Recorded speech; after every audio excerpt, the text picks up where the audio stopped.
Hi everybody, this is Barbara, the hippie homesteader wannabe, and I'm going to do some cooking tonight. And I want to do a recipe from this book. This is a really nice little cookbook, and it separates the recipes into the seasons. And so this is actually from the summer season, and what I'm going to try to make are zucchini cookies, if you can see that. That's a recipe I'm going to try, and we'll just see how this goes. I've never tried this before. This cookbook has kind of got a neat story. I was listening to a podcast, I think, a few years back, and it's from the Mennonites, and they were, I don't know, somehow I managed to get this free just simply for asking for it, but I don't think that, I think that was a temporary deal, but it's really a nice cookbook. Okay, first step is going to be to get the butter and the coconut oil creamed together. Let me grab my spoon. This is my classic spoon that I've used for cookie baking. It's real stiff and it's nice and big. And anyway, I think I may need to let this sit just a little bit longer because it's kind of... I used to be able to do this with a hand mixer, but it bit the dust somewhere down the road, and I don't have one now. So let me work on this a little bit. Does anybody else find jars of coconut oil just tend to get really stuck on there for some reason? Well, I'm going to use a towel or something. Okay, so if you hear anything, my son is upstairs watching old episodes of Bewitched. He goes to work early in the morning, and he'll be going to bed pretty soon. So anyway, there we go. That's going to go with the butter. Probably will help it soften up too. You know, I think putting the sugar in will help, because then it'll kind of, the sugar sort of incorporates with the other. One thing I do a lot is I use a half-cup measure for everything. And so, of course, it takes 2 of those, because it called for 1 cup of sugar, or 1/2 cup of sugar and 1/2 cup of brown sugar. So there's that, and then we'll put the little dab of, a little glug of blackstrap molasses to make that into brown sugar. See how much better this is getting. Oh, and by the way, any kind of molasses will work. It doesn't have to be blackstrap. Funny little story about my about blackstrap molasses is when I went through kind of an impoverished period of time when just me and my oldest son were, we left the state of Missouri, and we were living in a hotel or motel room up in the Adirondack Mountains, and we didn't have very much money, but I found a bottle or jar of blackstrap molasses that some people had left behind, and I would put a little bit of that blackstrap molasses in my little son's bottle and fill it with water, and since it looked like cola or something, or Dr. Pepper or whatever, I called it Mock Pop, and he liked it. So yeah, we were kind of impoverished, but I figured that was a little better for him than actually drinking a brown pop, which is, I have to admit, pop drinking is one of my major, what do you call it, guilty pleasure, or vice, maybe. So anyway, look how good that's worked out. So that's ready for the eggs. I have 2 little eggs here. I'm going to grab a little bowl, because even though I see people cook with farm eggs all the time, you never know when you're going to get one that's like a little weird. So I'm going to put them separately into into a little bowl first. I always do that. I learned that from my mother. So there's one. You probably can't see it in that yellow bowl. There's 1 and 2. So there we go. Alrighty. We'll stir those in. I am out of vanilla, so there won't be any vanilla going in.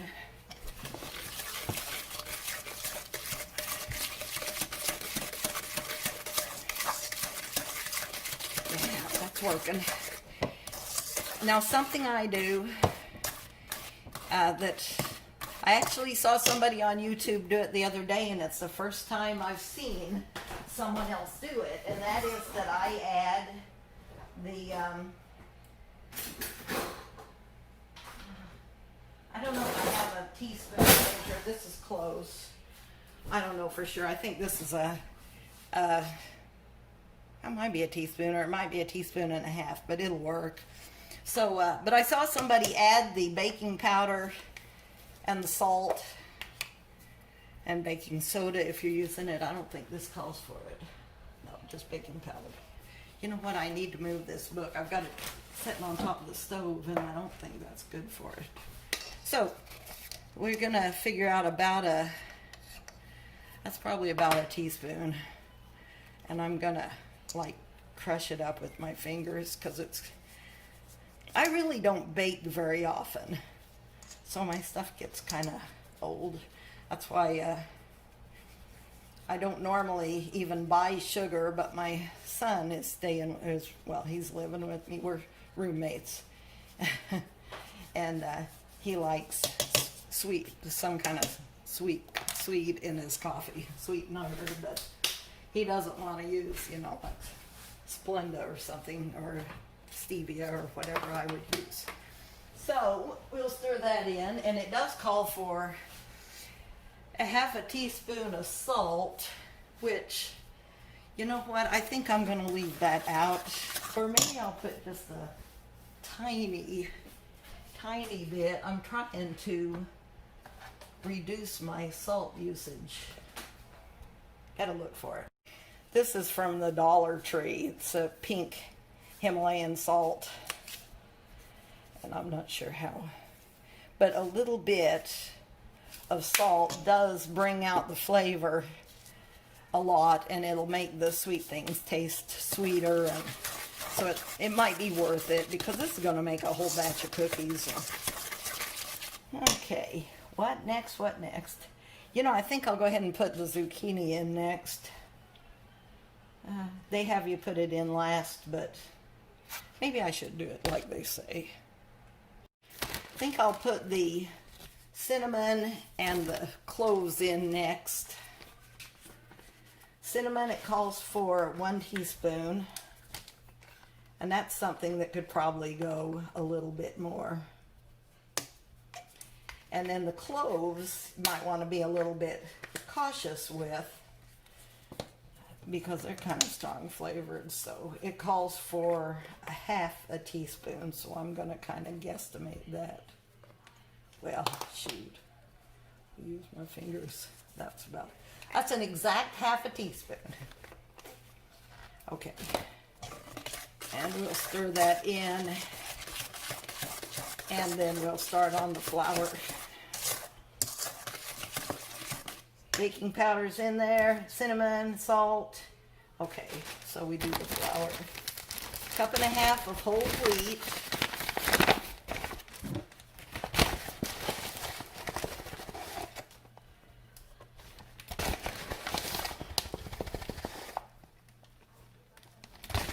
And I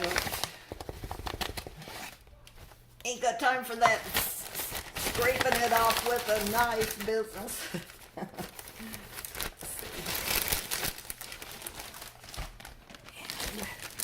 1 cup of white flour.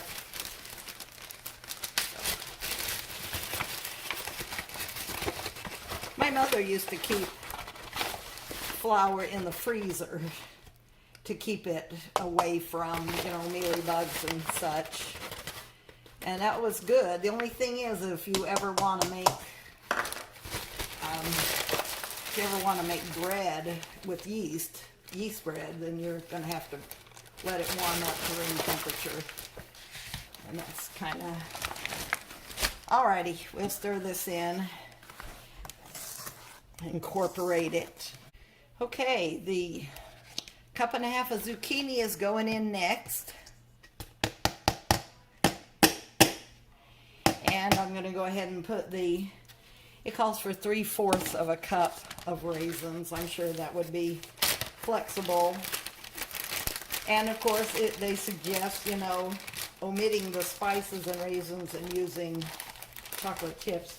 Hey, I just noticed that I didn't need, it didn't matter that I was out of, you know what, I'm just going to do it this way. Doesn't matter that I was out of vanilla because the recipe actually doesn't call for it. But if you want to do the version with the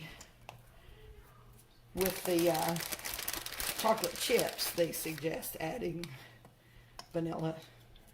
So there we go.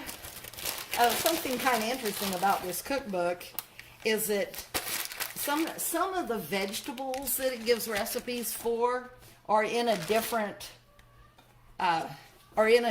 season than when I'm needing them. Like right now I have kale and I have zucchini because my CSA is providing them. I'm pretty sure they must have a greenhouse because I don't think anybody's garden zucchinis are producing around here yet.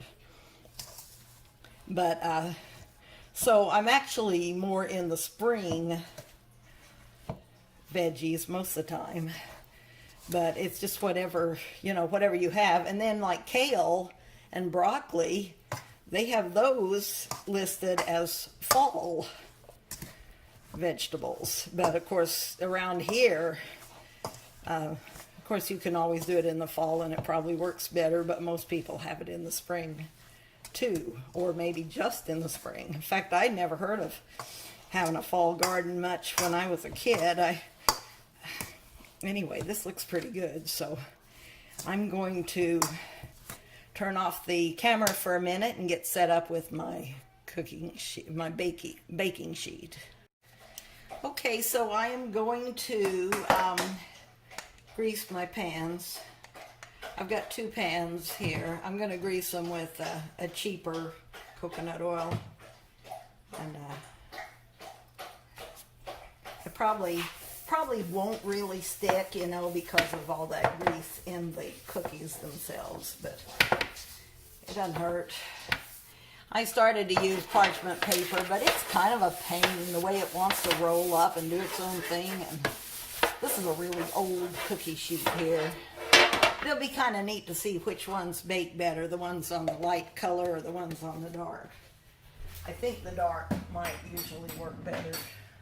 But yeah, so I've got one of these. This was one of my indulgences when I was trying to outfit my kitchen for doing more. And so anyway, it works really good for cookie baking. And I always try to get as many on it.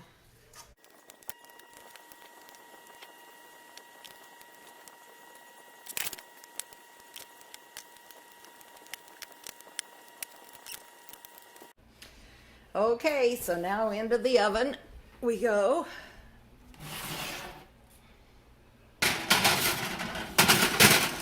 Oh, that's gonna have to go sideways. Tell you, I don't bake very much. Because, I mean, you know, it's not that good for you. There they go. And recipe says 10 to 12 minutes. And I just saw that it was supposed to be 375. So we will do it 10 to 12 minutes and see what they're like. I have quite a bit left of the dough, probably enough for a whole nother batch. And I think that I'm gonna just cover it up and stick it in the fridge. It does say in the book that it can get watery if it sits around for too long, but if it's too watery, I'll put it in like a cake pan or something. I'm sure it'll be fine. Okay, well here they are. They're out, piping hot. And I do think that the ones on the dark pan might have browned a little better. I cooked them I baked them 13 minutes, and that might be a little bit dark on the bottom, but not bad. So anyway, that's what the ones on the dark look like. I sure made them small, didn't I? Well, that's how come I came out with so many. I do have a bigger scoop, but it's quite big, and I think it'd be too big for cookies. And anyway, little ones, they go farther. They make you feel like you're getting more of a snack. You can have 2 of them instead of 1 and stuff. At least I like them little. And here's the other sheet of them. They're just perfect on the bottom. They're not quite as brown, but they're also not quite as brown on top, I don't think. But anyway, we'll let them cool off just a hair, and then I will try 1 or 2. So here they are. Pretty, aren't they? And I'm going to taste one.